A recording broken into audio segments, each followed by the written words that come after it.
mas embrutecer ainda mais pela servidão.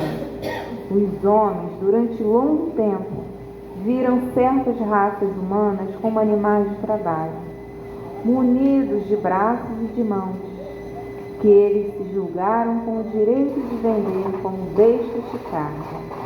Consideravam-se de sangue mais puro, insensatos dos que só veem a matéria.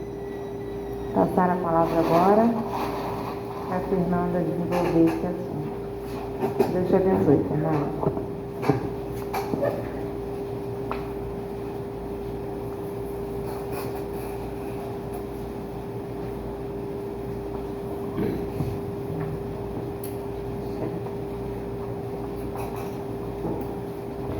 Boa tarde a todos. Grande prazer estar de volta. Muito obrigada mais uma vez por esse convite. Fico sempre muito feliz de vir aqui visitar. E esse sábado gostoso, quentinho, né? Quentinho. Bem, temos aqui a alegria hoje de falar sobre o Livro dos Espíritos e a gente fica sempre muito pensativo sobre como as coisas há tantos anos, né? Século e meio, pouco mais, vão sendo repetidas e a gente hoje tem situações que são muito semelhantes àquelas que Kardec questionava, né, e precisava compreender melhor. Mas a gente entender qual era o momento histórico, né, que Kardec está trabalhando nessa dedicação, né, de organizar todo esse estudo para que a gente pudesse ter acesso a essas informações trazidas pelos espíritos, é um momento de grandes desafios para a gente, para o planeta inteiro, né? Enquanto humanidade, assim.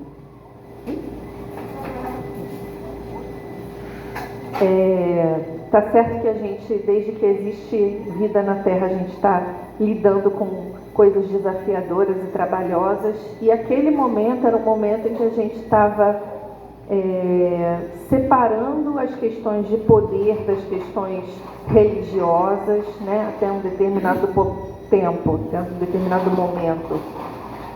Os poderes de governo, eles eram completamente imbricados às ideias religiosas, isso vai sendo separado, né, pela necessidade óbvia do progresso do mundo. E uma série de questionamentos vai sendo feito. Kardec seguramente conhecia essas respostas, né? Mas teve essa doçura e essa disponibilidade de perguntar para ter certeza e deixar isso bem organizado para que a gente hoje pudesse estar aqui estudando sobre, né? Então, nessa primeira questão que foi colocada, a 825, por exemplo, em que ele pergunta: existem posições no mundo em que o homem possa se vangloriar de gozar de uma liberdade absoluta? Os espíritos são muito objetivos em responder: não, porque todos vós tendes necessidades uns dos outros, tanto os pequenos quanto os grandes. E aí a gente para pensar no primeiro ponto de qual é o objetivo de estarmos encarnados, né? Quase sempre a gente vai partir disso, né? Por que a gente está aqui? As coisas são como são para chegar aonde? O objetivo de estarmos encarnados é um objetivo de crescimento. O objetivo de estarmos encarnados, vivenciando as situações desafiadoras e trabalhosas, é um objetivo de aprendizado. E a gente consegue aprender, desenvolver, fazer as coisas sozinho? A gente já tentou, né? Ir para o alto da montanha, na solidão, se meter lá no meio do deserto, e aí, não, porque eu não preciso de ninguém. Mas enquanto seres humanos, a gente já entendeu que isso não serve para a gente, né? Não dá para ficar sozinho. De alguma maneira a gente vai precisar do outro, né? Para chegar à Terra a gente precisa de pelo menos dois, né?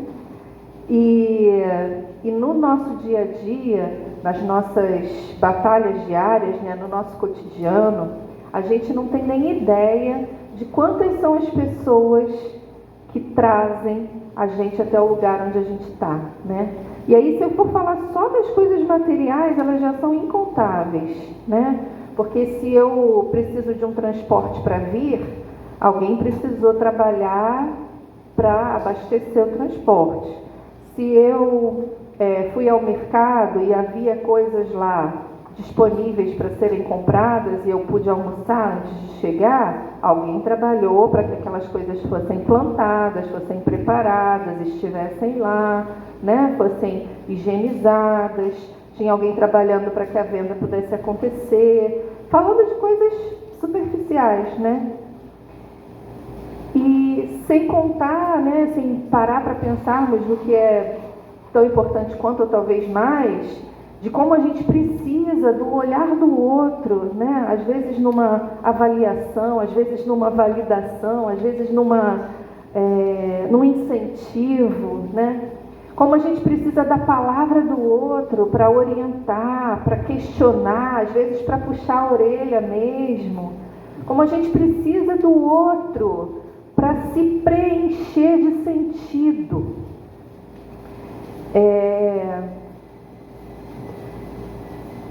Quando uma pessoa se vê com aquele sentimento, não sei se isso já aconteceu com alguém, mas o sentimento de falta de sentido na vida, né?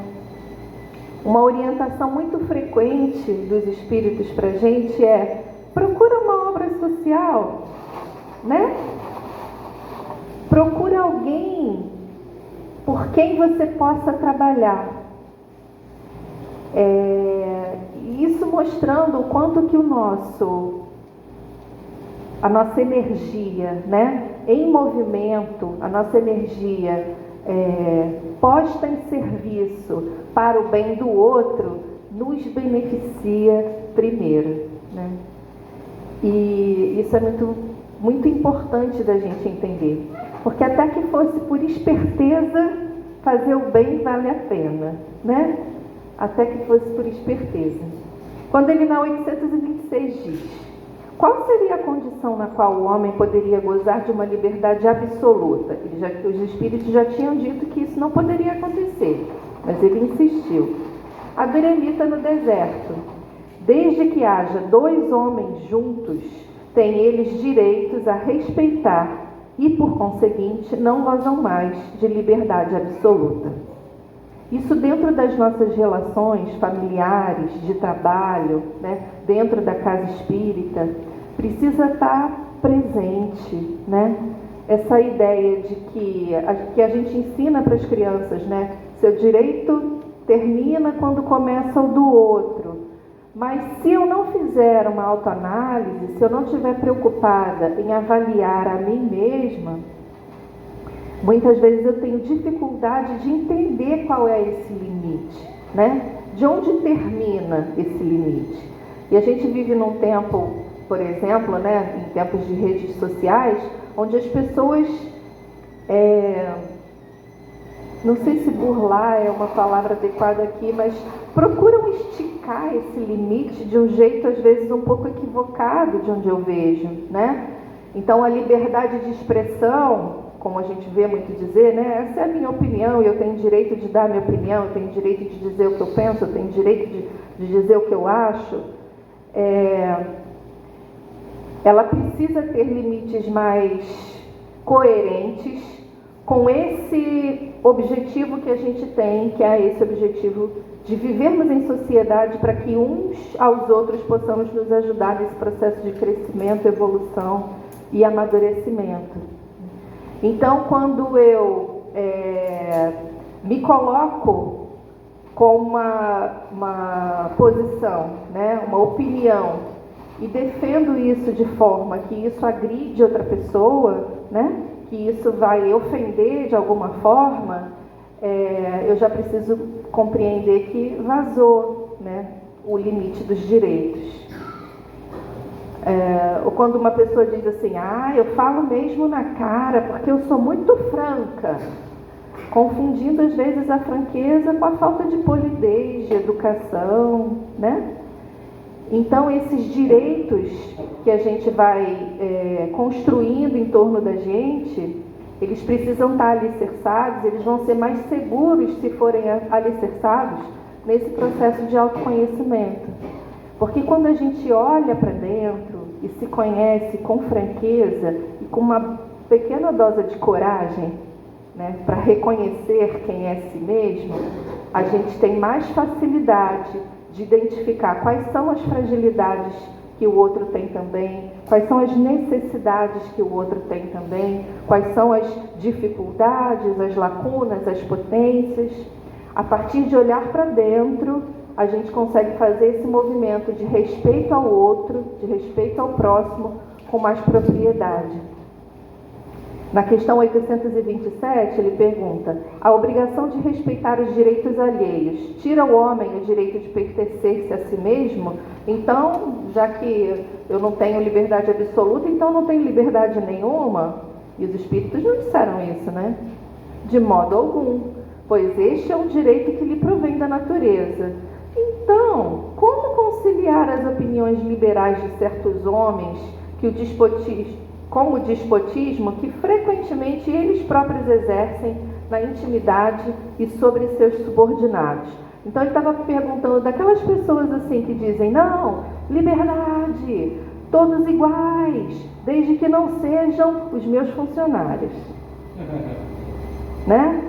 Liberdade, direitos iguais, desde que não sejam os meus familiares. E aí os espíritos respondem: eles têm a compreensão da lei natural, mas ela é contrabalançada pelo orgulho e o egoísmo. Compreendem o que deve ser feito, mas não o fazem. Então, quando a gente tem aqui duas informações importantes, né?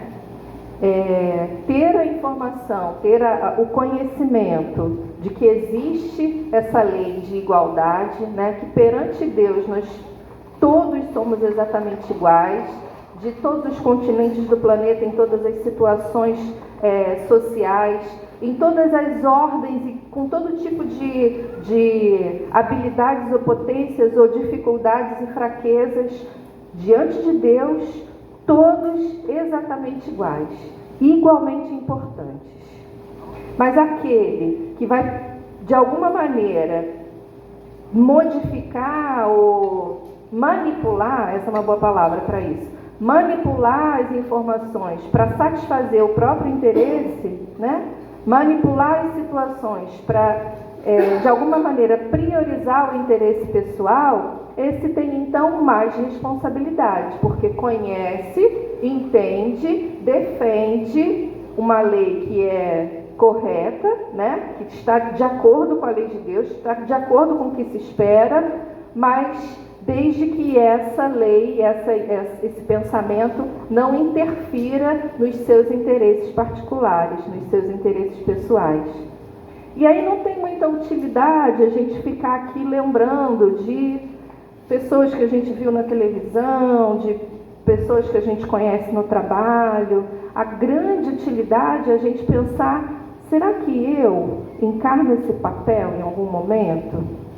Será que nas minhas relações familiares, no trabalho, na casa espírita, com as pessoas desconhecidas com quem eu cruzo no meu caminho, será que eu me comporto assim? Né? E aí tenho certeza que agora a gente está aqui, né, lembrando das situações onde, puxa vida, eu defendi que devia ser igual, mas naquele momento eu falei que para o meu filho era primeiro. Eu defendo que as pessoas têm os mesmos direitos, mas naquele momento eu disse: não, minha mulher não trabalha. Eu defendo que as crianças precisam ter as mesmas condições, mas eu falei: não, o filho dela vai estudar com o material que sobrou do ano passado, se quiser, com esse cotoco, sei lá. Né? Então, como é que a gente está se comportando? Por isso a gente volta na história do autoconhecimento. Sem olhar para dentro, com coragem e com franqueza, a gente fica com muitas restrições para fazer as transformações que são necessárias, para alcançar o que a gente deseja, que é alguma felicidade, né? Uma felicidade relativa que nos é permitida aqui no planeta. E Kardec, então, agora vai começar a fazer algumas perguntas relativas à escravidão. E o que tem a ver com essa última questão que a gente leu? Havia aquelas pessoas e não tem muito tempo isso, né, gente? Até outro dia nós possuíamos e éramos possuídos com escritura lavrada em cartório uns aos outros, né? Isso ainda acontece em algumas regiões do planeta de forma relativamente formal e de forma informal, inclusive em algumas áreas do Brasil. O que é uma constatação triste, mas a gente tem uma luz no fim do túnel que o próprio livro dos Espíritos traz aqui para a gente. E aí ele vai começar a dizer, Kardec está lá perguntando para os espíritos que havia aqueles liberais, né, aquelas pessoas que defendiam sim a liberdade, mas não, tudo bem, as pessoas são todas iguais, mas mais ou menos, né? Aqui na página 2, nas linhas pequenas, está dizendo que tem um grupinho aqui que, né, e a questão da defesa do interesse pessoal. E aí na 829 ele dizia assim, a pergunta é essa: existem homens que estejam por natureza destinados a ser propriedades de outros homens? E os espíritos são muito objetivos mais uma vez. Toda sujeição absoluta de um homem a outro homem é contrária à lei de Deus. A escravidão é um abuso da força. Desaparece com o progresso, como desaparecerão pouco a pouco todos os abusos. Voltamos na ideia que abriu, né, os nossos pensamentos hoje, pensando de qual é a função da encarnação. É a função de evolução, uma função de crescimento, de amadurecimento, de fazer com que cada um, a seu tempo, chegue no mesmo lugar que essa perfeição permitida, né, ou relativa, que vai ser possível para nós enquanto espíritos encarnados na Terra. Então, a luz no fim do túnel que eu vejo, né, esse sentimento de que os espíritos creem e sabem o quanto nós somos verdadeiramente capazes de fazer as transformações necessárias para chegar nesse ideal, sim, de igualdade da importância, em que a gente não precise se justificar, em que a gente não precise se defender uns dos outros, em que a gente não precise explicar que as pessoas não podem pertencer umas às outras, né? Na 830 ele diz: quando a escravidão faz parte dos costumes de um povo, aqueles que dela se aproveitam são censurados, já que apenas se conformam com um uso que lhes parece natural. O mal é sempre o mal, e nenhum de vossos sofismas é assim, uma afirmativa correta, mas que está sendo usada de maneira incorreta, né? Um pouquinho manipulada. Nenhum de vossos sofismas fará com que uma ação má se torne boa, mas a responsabilidade do mal é relativa aos meios de que se disponha para compreendê-lo. Desde que sua razão mais desenvolvida e principalmente esclarecida pelas luzes do cristianismo lhe mostrou no escravo um seu igual diante de Deus, ele não tem mais desculpa. O mal é sempre o mal, ele repete. Nenhum de vossos sofismas fará com que uma ação má se torne boa. E aí o que a gente vai ver? A gente vai ver na nossa dificuldade de seres humanos imperfeitos, né, moradores aqui desse orbe, a gente se justificando para que as coisas possam continuar da maneira que nos aprazem, que nos satisfazem. Por exemplo, mas aqui pelo menos ele tem água e comida, tem um teto para morar, né? Se tivesse na rua, estaria pior. Mas é assim desde que o mundo é mundo. Você já pensou, se fosse o contrário, se ele estivesse no meu lugar, faria a mesma coisa. E a gente é muito criativo na maneira de encontrar desculpas e justificativas para defender as coisas que a gente acha que precisa defender, né? Mas os espíritos disseram: nenhum dos sofismas será capaz de transformar uma ação má em boa, pensando que as leis de Deus estão inscritas na nossa consciência, ainda que numa cultura haja essa possibilidade, né, das relações de escravidão, lá no fundo a gente sabe, lá no fundo a gente conhece quais são os limites, né? As leis humanas existem para que a gente possa, de alguma forma, conviver com um pouco mais de educação, clareza, divisão dos papéis, mas as leis de Deus são imutáveis. Essas não são transformadas e essas estão inscritas nas consciências. Então, quando a gente vai buscar na nossa criatividade, usar a nossa inteligência de maneira muito pueril, infantil, formas de justificar o que é injustificável, a gente está perdendo a oportunidade de dar mais um passinho para frente. E às vezes vai ser necessário uma dose de coragem, não só para se conhecer, mas para ir contra aquilo que está sendo posto como ordem ou como regra, se a gente já compreendeu que o caminho do bem é para outra direção. Fez sentido isso que eu falei? Então, uma coisa pode estar sendo defendida pela sociedade, uma situação pode estar sendo colocada e posta como certa, legal, né? Do ponto de vista jurídico, mas se na nossa consciência a gente avalia que não tem procedência, né? Que não é relevante, que não é coerente, a gente precisa fazer esse esforço de caminhar no sentido do que atende às nossos pensamentos, o que está na consciência, né? Mais adiante ele diz assim: a desigualdade natural das aptidões não coloca algumas raças humanas sob a dependência das raças mais inteligentes? Isso é muito interessante, né? Porque havia ou há aquela falsa como se fosse uma forma de ajudar, mas na verdade é a expressão do egoísmo e do orgulho, né?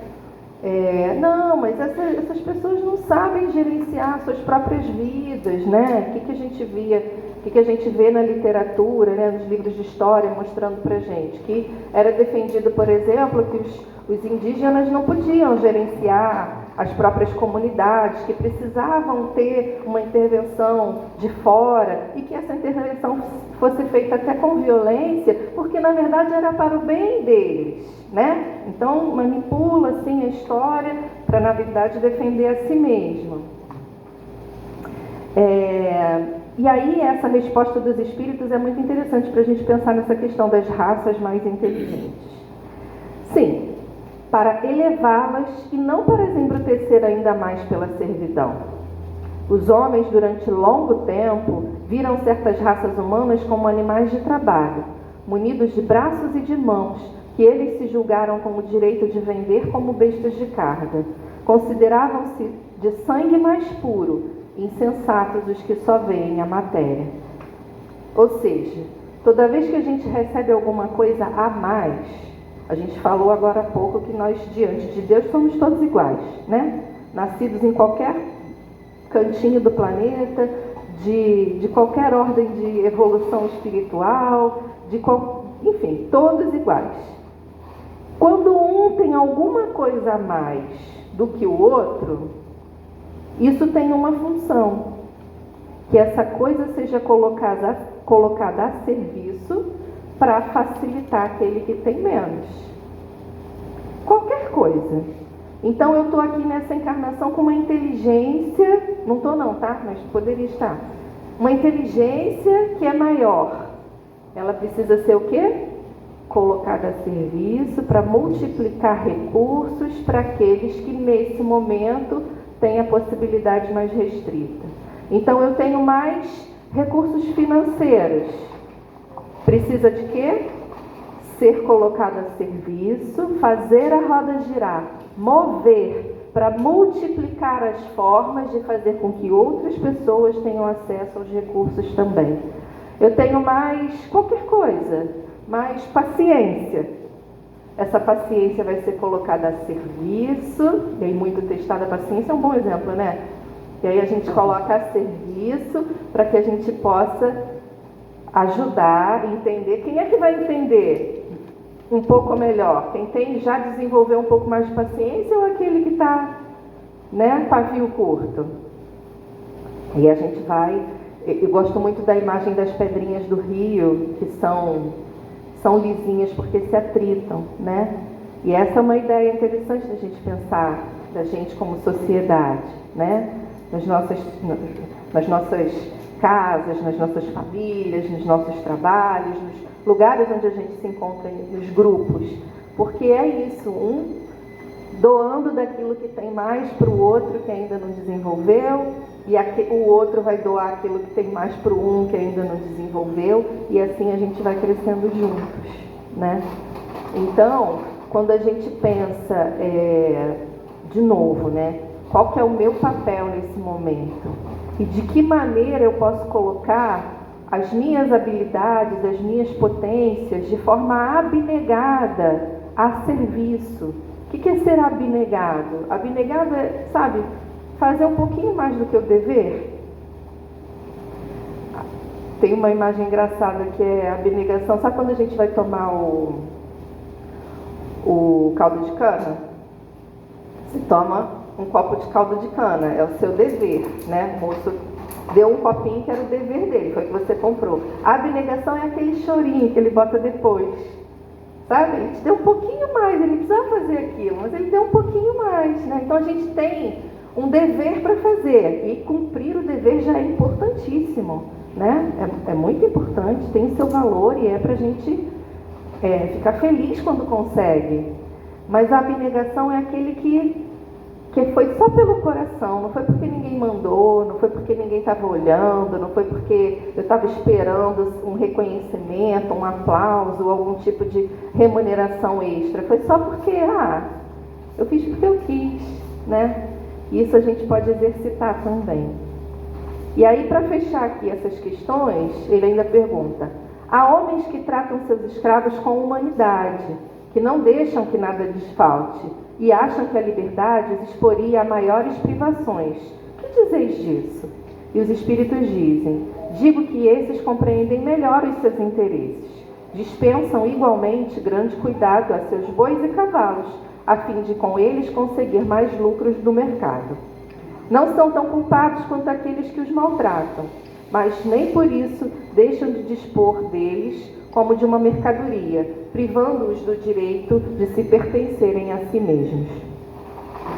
E essa noção do quanto a gente já compreende, né, que os espíritos trazem aqui nessa resposta, permeia absolutamente todas as situações da nossa vida. E faz crescer muitíssimo a nossa responsabilidade como espíritas, né? Porque a gente está longe de ser perfeição, a gente sabe disso.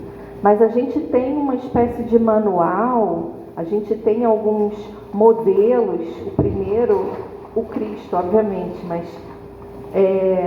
esses outros homens e mulheres, médiuns que vieram trazer a própria filosofia cristã traduzida, né, modernizada para a gente, né, em termos que fossem acessíveis para nós atualmente, de uma forma que a gente não tem mais a desculpa de dizer que não sabia, de dizer que não conhecia, né? A gente precisa assumir a responsabilidade de, pelo menos no pensamento, na mente, já termos a informação. E continuarmos seguindo em frente, no sentido de perseverar muitíssimo, para que essa informação se torne capaz de fazer a transformação com o auxílio da vontade, que diz Leon Denis é a maior potência da alma, né? Com o auxílio da vontade, poder fazer as transformações necessárias no nosso sentimento. A gente já entende quais são os passos que precisam ser dados. A gente precisa, de fato, caminhar, né? E para isso, às vezes, a gente vai ter que ir na contramão daquilo que está sendo posto como incentivo pela sociedade.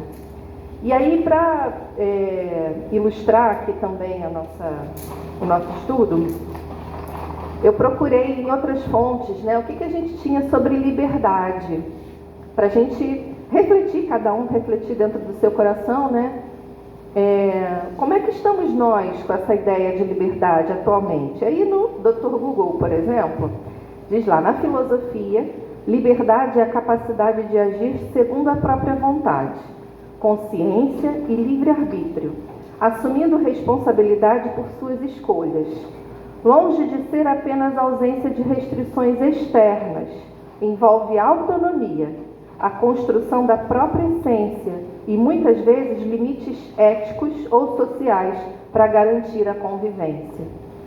Então, a gente está buscando com essa liberdade momento em que nós estejamos trabalhados ou amadurecidos o suficiente para que essas cercas externas, né, esses limites externos, sejam cada vez menos necessários.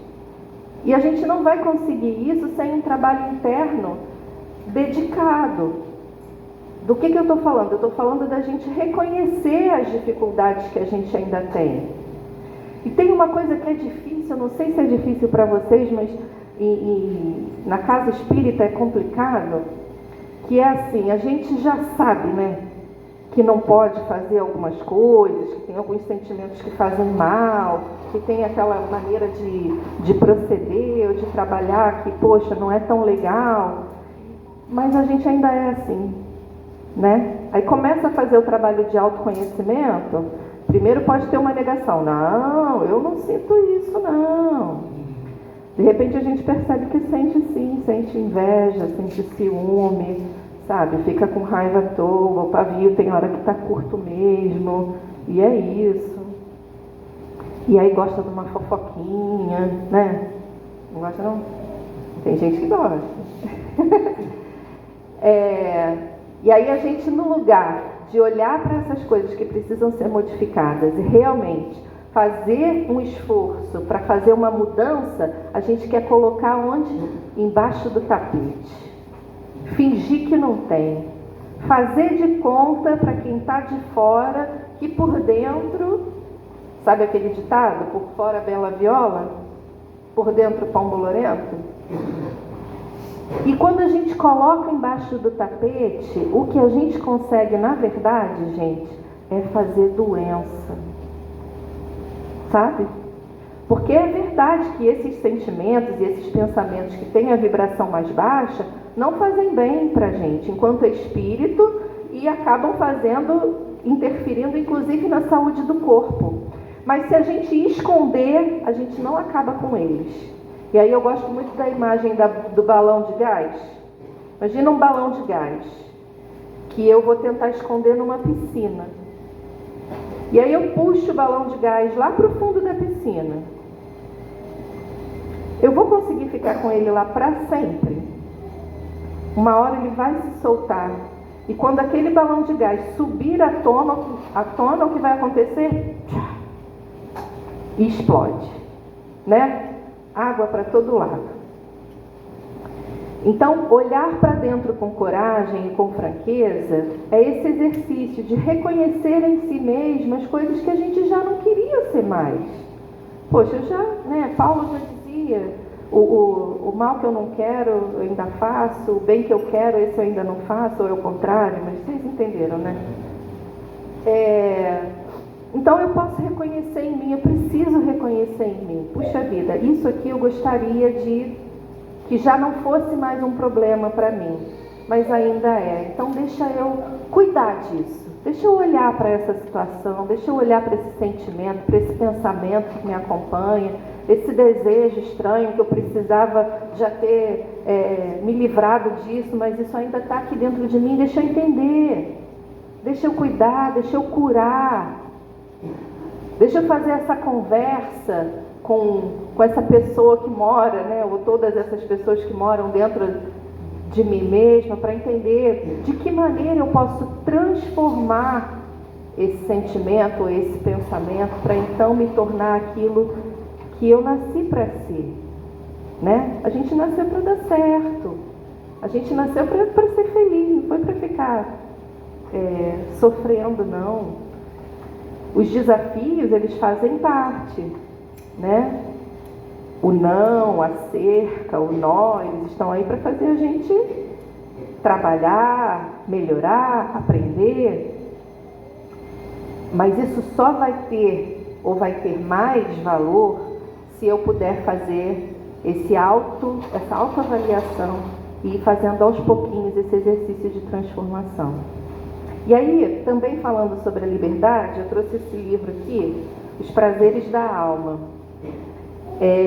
Muito interessante, já no índice, que é colocada a liberdade ao lado, por exemplo, da alegria, da paciência, da compreensão, da coragem. E aí há 2 capítulos nesse livro falando sobre a liberdade. Eu gostaria de compartilhar com vocês alguns trechinhos. A rigidez mental é uma das formas mais corriqueiras de atrair o sofrimento. A rigidez mental é uma das formas mais corriqueiras de atrair o sofrimento. Mudança é um mecanismo espiritual através do qual Deus assegura a evolução. Quem não evoluiu fica paralisado, desenvolvendo um verdadeiro entorpecimento interior. Aí todo mundo agora lembrou de alguém que tem a síndrome de Gabriela, né? Eu nasci assim, eu cresci assim. Não tem aquela pessoa que diz, não, mas esse é o meu jeito, você que lide com isso. Será que a gente está se comportando assim em algum momento? O outro vai ter que me engolir de qualquer jeito? Para cada um pensar, né? O que não quer dizer que a gente precise se tornar o tapete que o outro vai passar. Não é isso, não. Nesse processo de autoconhecimento, a gente precisa reconhecer o próprio valor de maneira coerente, equilibrada, onde a gente vai saber defender, sim, o próprio espaço, porque isso é importante, mas respeitar o espaço do outro também, né? E essa disponibilidade para a mudança, ela começa com gestos pequenos. Às vezes com aquele calar que eu consegui pela primeira vez, né? Puxa vida, eu consegui não dar uma resposta de pronto, né? Eu já entendi que eu preciso de alguns segundos, alguns minutos, para então me colocar dentro de uma situação, né? De uma discussão, de uma desavença. Às vezes a gente fica orgulhoso de ser pavio curto. Conhecem alguém assim? Ah, porque se fosse comigo, eu já resolvia, não tem? A pessoa que se sacode assim, né? Se fosse comigo, eu já resolvia, que eu não ia deixar isso por menos, eu não ia levar desaforo para casa. A gente ensina isso para as crianças, né? Se chegar chorando, vai ser punido outra vez. E aí, quando essa pessoa já entendeu que, puxa vida, esse comportamento eu preciso melhorar, e ela consegue, ficou ali, ó, por dentro estava o dragão, mas ela conseguiu calar um pouquinho. Calar aquele pouquinho já fez o suficiente para ela conseguir respirar umas 2 ou 3 vezes, né?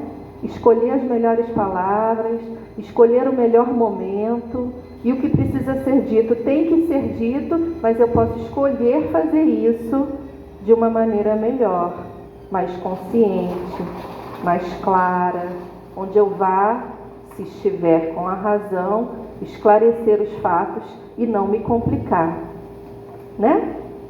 Mais à frente, no mesmo capítulo, ele diz pra gente assim: para transformarmos a vida para melhor, temos que começar a nos mudar por dentro.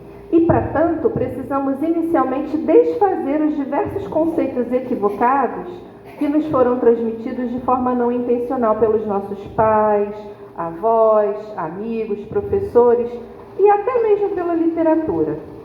Talvez estejamos tão rígidos intimamente que sentiremos dificuldade em dar os primeiros passos à liberdade. Mas com determinação e com o passar do tempo, tomaremos consciência cada vez mais de como é agradável e realizadora a mudança interior. Aí tudo se tornará mais fácil. Quando nos desfazemos das crenças inadequadas, morre em nós tudo aquilo que é velho e passamos a reformular ou remodelar novos caminhos, dinamizando a casa mental e ampliando o universo pessoal. Então, o que esse autor está dizendo para a gente? Que os espíritos nos conhecem, né? Deus nos conhece perfeitamente, por dentro, do avesso. E conhecem as nossas dificuldades, as nossas fraquezas, mas eles conhecem melhor do que a gente as nossas potências. Ele está dizendo aqui que nós somos capazes sim de fazer essa mudança. Que esse desafio que eu estou encarando na frente do espelho, né, reconhecendo ali aquela chagazinha que eu preciso curar, é possível.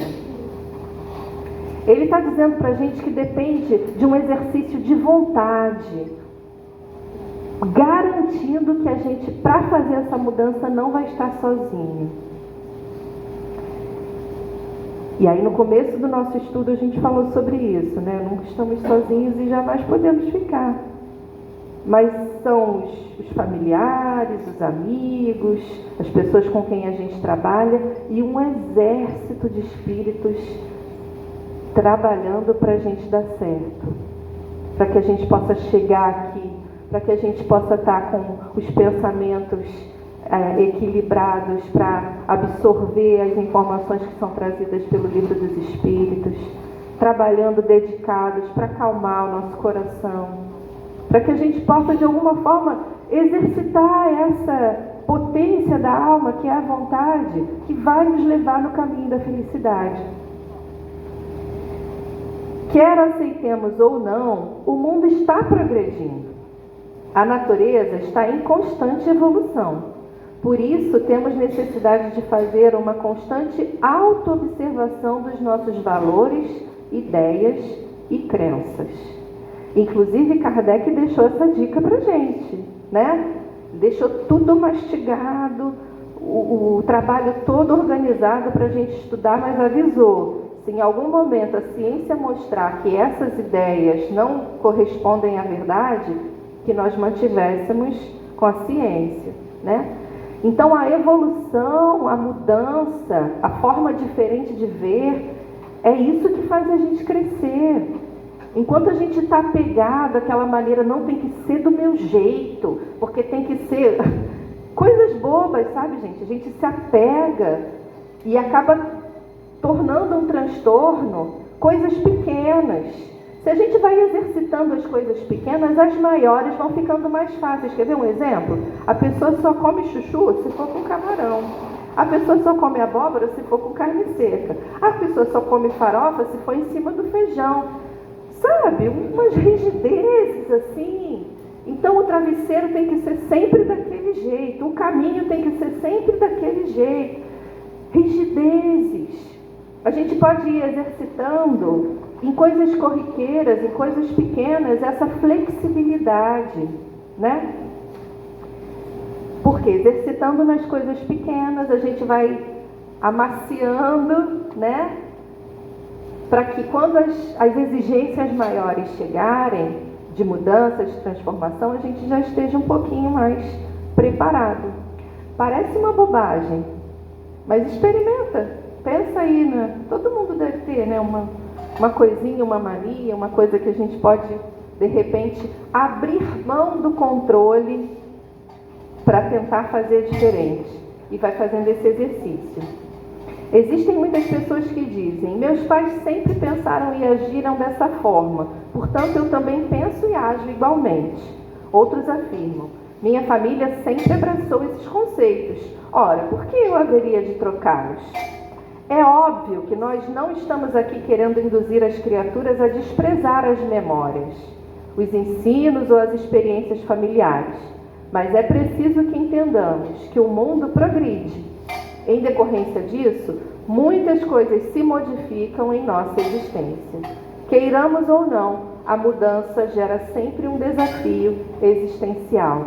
É isso, porque aquilo que já é conhecido, aquilo que a gente já sabe bem, é mais fácil de lidar, né? A velha história de que pode ser um colchão de pregos, mas são pregos que eu já conheço, então eu tenho dificuldade de mudar, eu tenho dificuldade de fazer um movimento para sair dali, né? A situação é ruim, eu não estou feliz, não é bom ser assim, mas é confortável no sentido de que já é conhecido.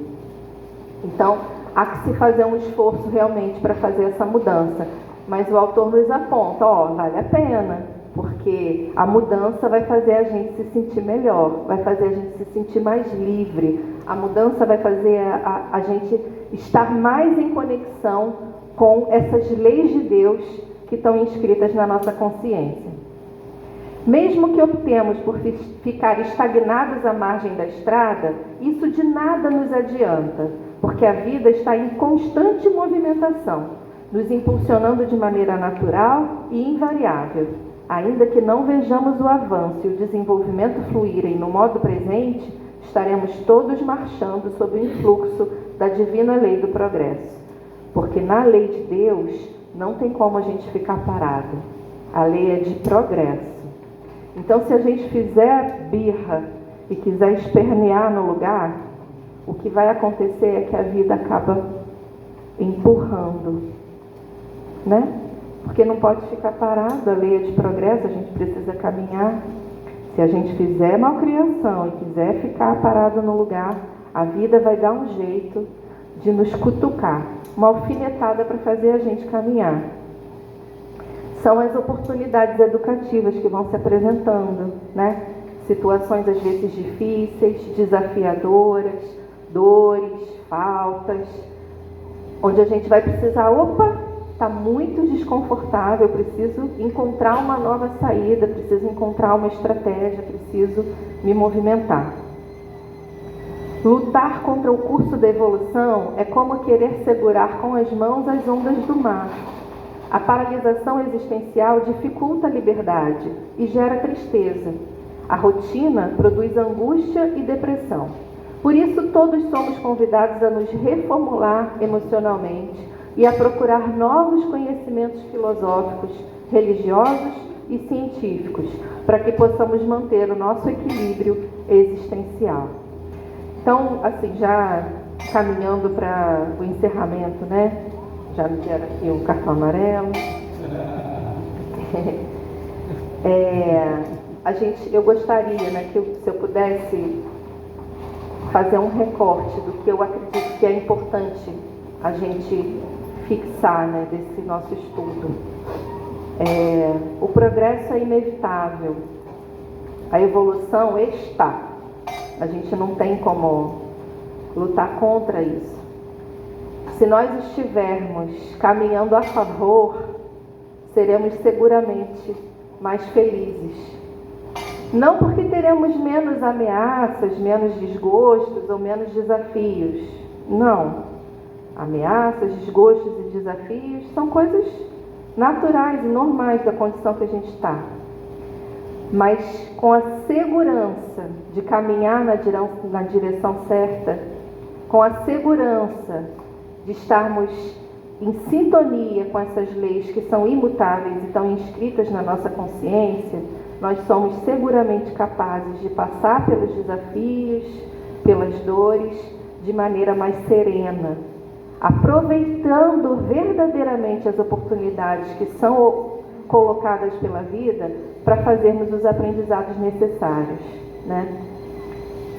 Cada um sabe onde é que seu calo aperta, né?